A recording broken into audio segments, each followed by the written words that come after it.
Nah, sebelum saya menjelaskan lebih jauh dan lebih lanjut, saya mohon bantuan teman-teman untuk like, komen, dan share video ini jika teman-teman merasa video ini bermanfaat untuk teman-teman semua. Serta jangan lupa untuk subscribe dan aktifkan loncengnya supaya tidak tertinggal notifikasi terbaru dari channel Heija.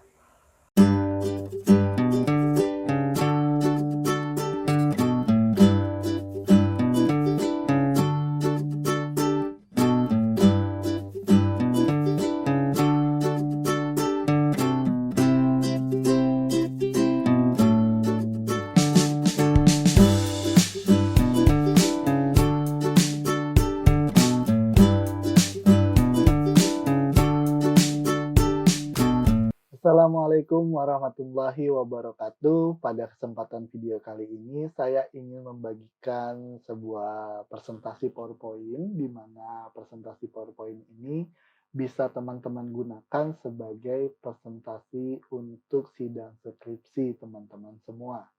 Nah, di sini yang saya ambil contoh, di mana PowerPoint ini mengarah untuk program studi pendidikan ekonomi dan fakultas ekonomi, dan kampus yang saya gunakan adalah kampus saya, yaitu Universitas Negeri Jakarta sebelumnya.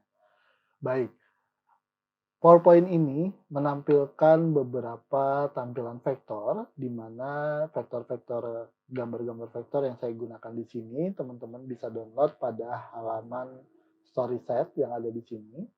Ya, ini di halaman website ini teman-teman bisa download semua dan dimasukkan ke dalam sini. Jadi, gambar-gambar yang ada di dalam saya ambil dari halaman website StorySet. Baik.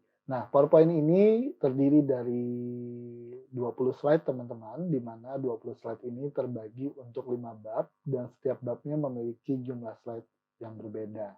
Langsung saja tanpa berlama-lama bagaimana bentuk tampilan presentasinya supaya teman-teman bisa mendapatkan gambaran, kurang lebih presentasinya akan seperti ini teman-teman.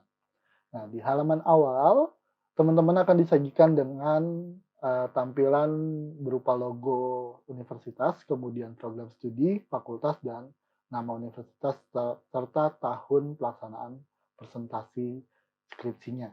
Kemudian lanjut di halaman kedua, di halaman slide yang kedua ini teman-teman akan disajikan dengan gambar sebuah vektor dan judul penelitian teman-teman, serta nama mahasiswa peneliti dan nomor induk mahasiswa. Jadi di slide kedua ya.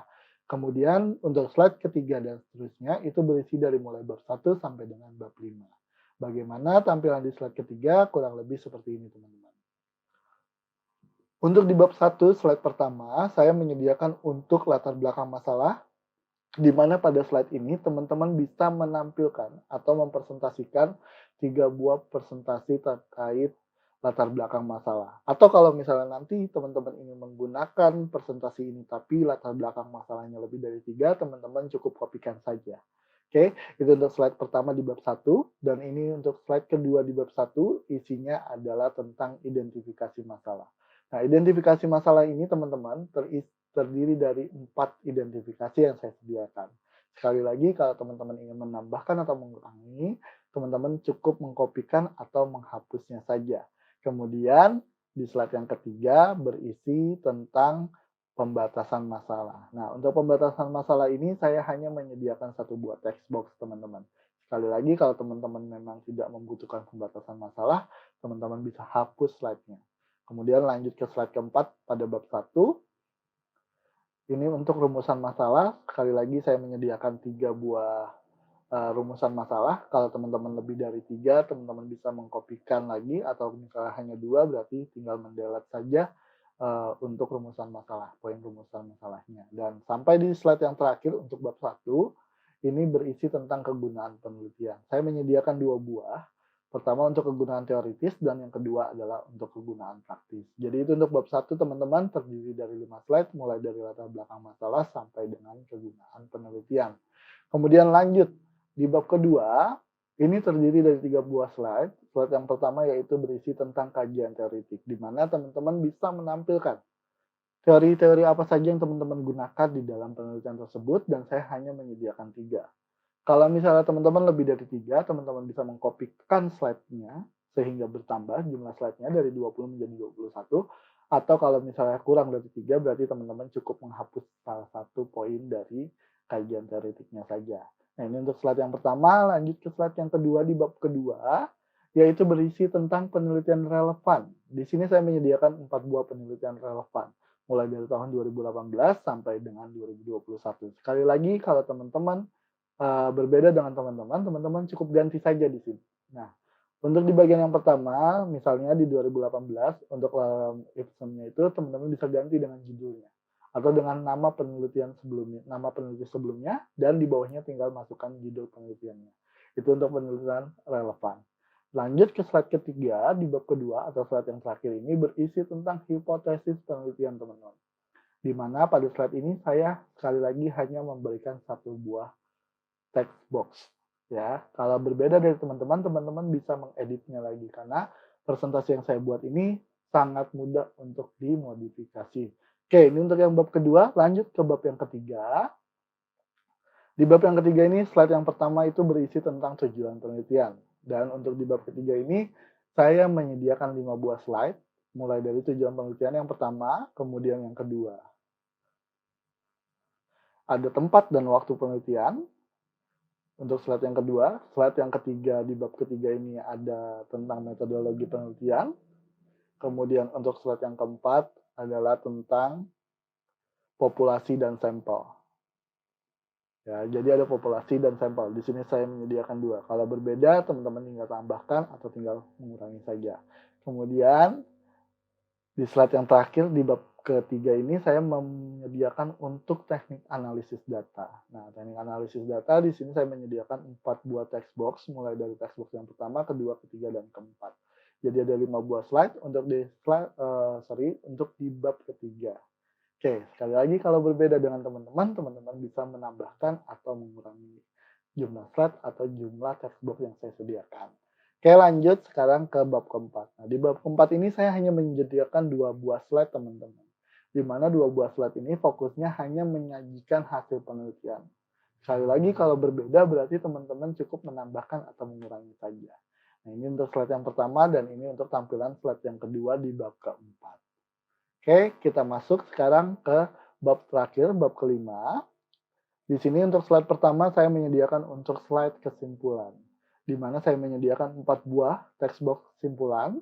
Kalau teman-teman ternyata hanya menggunakan 3 berarti tinggal hapus salah satunya, atau lebih dari 4 berarti tinggal menambahkan saja. Dan ini untuk yang slide yang kedua, yaitu berisi saran. Di sini saya menyediakan 3 buah text box. Nah, sampai sini dari mulai bab 1 sampai dengan bab 5, dari slide ketiga sampai ke slide 19. Dan di slide yang terakhir untuk ucapan terima kasih. Ucapan terima kasih ini terdiri dari logo, judul penelitian teman-teman, nama peneliti, dan ucapan terima kasih. Oke, sampai sini mudah-mudahan teman-teman sudah mendapatkan gambaran bagaimana tampilan presentasi atau PowerPoint yang saya berikan. Dan sekarang saya ingin menunjukkan kalau seandainya teman-teman perlu memodifikasi. Oke, misalnya teman-teman bukan dari program studi pendidikan ekonomi. Nah, di sini teman-teman bisa ganti. Misalnya program studi pendidikan apa? Misalnya pendidikan sejarah. Misal kita rubah seperti ini. Nah, fakultasnya adalah ilmu sosial. Fakultas ilmu sosial. Nah,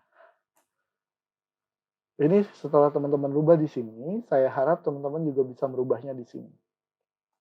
Ya, di slide kedua, di bagian sini, teman-teman bisa rubah, di sini menjadi pendidikan sejarah. Supaya transisinya tetap berjalan. Ini hanya berlaku di slide pertama dan slide kedua saja, teman-teman. Ya, untuk selanjutnya tidak. Nah, sosial. Oke, kurang lebih sudah cukup kita rubah. Nah, dia nanti tampilannya akan tetap seperti yang sudah saya sediakan. Nah, kita seperti